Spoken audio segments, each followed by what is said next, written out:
राधे राधे, जय श्री कृष्णा। आज की वीडियो में हम आपको सुनाएंगे पाप मोचनी एकादशी व्रत की कथा। तो आज जो भी भक्तजन पाप मोचनी एकादशी व्रत रहे हैं उनको आज के दिन विशेष सावधानी बरतनी चाहिए, क्योंकि आज के दिन यह व्रत पूर्ण नियम से करने से विष्णु भगवान जी बहुत जल्दी प्रसन्न होते हैं। और आज के दिन जो लोग व्रत नहीं रहे हैं तो उन लोगों को भी आज के दिन खाना तो नॉर्मली खाना चाहिए, लेकिन चावल और बैंगन ये दो चीज़ें आपको खासकर आज के दिन नहीं खानी चाहिए। कहते हैं इस व्रत को नियम से करने से व्यक्तियों को सभी पापों से मुक्ति मिलती है और साथ ही एकादशी व्रत करने से व्यक्ति को मोक्ष की प्राप्ति होती है और व्यक्ति जन्म मरण से मुक्त हो जाता है। आइए सुनते हैं पाप मोचनी एकादशी व्रत की कथा। युधिष्ठिर ने पूछा, भगवान चैत्र कृष्ण पक्ष की एकादशी का क्या नाम है, यह बताने की कृपा कीजिए। भगवान श्री कृष्ण बोले, राजेंद्र सुनो, मैं इस विषय में एक पाप नाशक उपाख्यान सुनाऊंगा जिसे चक्रवर्ती नरेश मानधाता के पूछने पर महर्षि लोमशने ने कहा था। मानधाता बोले, भगवान मैं लोगों के हित को इच्छा से यह सुनना चाहता हूँ कि चैत्र मास के कृष्ण पक्ष में किस नाम की एकादशी होती है, उसकी क्या विधि है और उसे किस फल की प्राप्ति होती है, कृपया यह सब बताइए।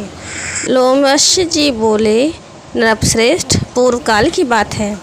अप्सराओं से सेवित चैत्र रथ नामक वन में, जहाँ गंधर्वों की कन्याएं अपने किरकरों के साथ बाजे बजाती हुई विहार करती हैं, मधुघोषा नामक अप्सरा मुनिवर मेधावी को मोहित करने के लिए गई। वे महर्षि उसे मेधावी को मोहित करने के लिए गई तो महर्षि उसी वन में रहकर ब्रह्मचर्य का पालन करते थे।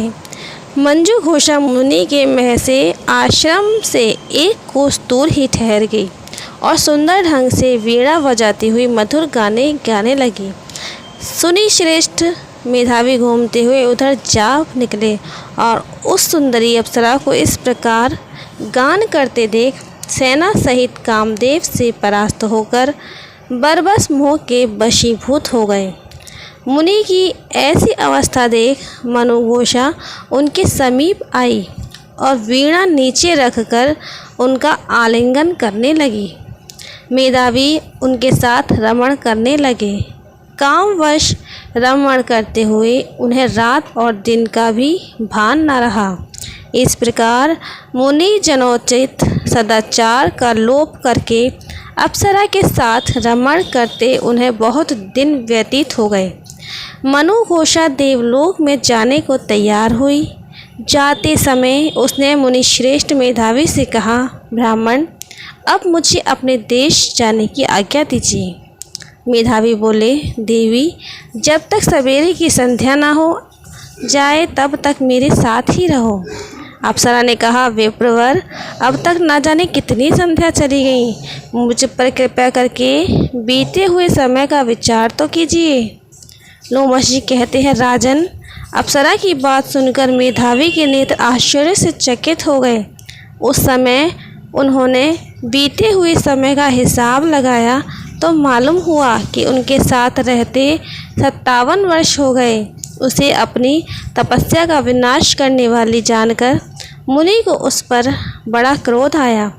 उन्होंने शाप देते हुए कहा, पापिनी तू पिशाचनी हो जा।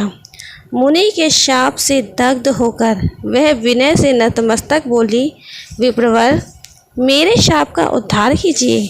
7 वाक्य बोलने या 7 पद साथ साथ चलने मात्र से ही सत्पुरुषों के साथ मैत्री हो। साथ साथ चलने मात्र से ही सत्पुरुषों के साथ मैत्री हो जाती है। ब्राह्मण मैंने तो आपके साथ अनेक वर्ष व्यतीत किए हैं, अतः स्वामिन मुझ पर कृपा कीजिए। मुनि बोले, भद्रे मेरी बात सुनो, यह शाप से उद्धार करने वाली है, क्या करूं? तुमने मेरी बहुत बड़ी तपस्या नष्ट कर डाली है। चैत्र कृष्ण पक्ष में जो शुभ एकादशी आती है उसका नाम है पाप मोचनी। वह सब पापों का क्षय करने वाली है। सुंदरी उसी का व्रत करने पर तुम्हारी पिशाचता दूर होगी। ऐसा कहकर मेधावी अपने पिता मुनिवर च्यवन के आश्रम पर गए। उन्हें आया देख च्यवन ने पूछा, बेटा यह क्या किया? तुमने तो अपने पुण्य का नाश कर डाला। मेधावी बोले, पिताजी मैंने अप्सरा के साथ रमण करने का पातक किया है। कोई ऐसा प्रायश्चित बताइए जिससे पाप का नाश हो जाए। च्यवन ने कहा, बेटा चैत्र कृष्ण पक्ष में जो पाप मोचनी एकादशी होती है उसका व्रत करने पर पाप राशि का विनाश हो जाता है। पिता का यह कथन सुनकर मेधावी ने उस व्रत का अनुष्ठान किया। इससे उनका पाप नष्ट हो गया और वे पुनः तपस्या में परिपूर्ण हो गए। इसी प्रकार मनोयव ने भी इस उत्तम व्रत का पालन किया। पाप मोचनी का व्रत करने के कारण वह पिशाच योनि से मुक्त हुई और दिव्य रूपधारी श्रेष्ठ अप्सरा होकर स्वर्गलोक में चली गई।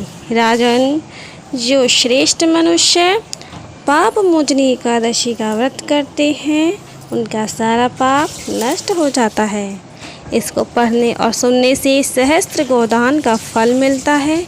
ब्रह्महत्या, स्वर्ण की चोरी, सूरापान, गुरुपलीगमन करने वाले महापातकी भी इस व्रत के करने से पाप मुक्त हो जाते हैं। यह व्रत बहुत पुण्यमय है। अतः जो भी व्यक्ति इस व्रत को सुन रहा है या पढ़ रहा है उनकी यह जितने भी पाप करने वाले पापी हैं उनके भी सारे पाप नष्ट हो जाते हैं। तो पाप मोचनी एकादशी व्रत की कथा यही समाप्त होती है। आपको यह कथा कैसी लगी कमेंट बॉक्स में ज़रूर बताइएगा। अभी तक चैनल सब्सक्राइब नहीं किया है तो प्लीज़ सब्सक्राइब कर लें। अगली वीडियो में फिर मिलते हैं। जय श्री राधे कृष्ण, राधे कृष्ण, राधे कृष्ण, राधे कृष्ण।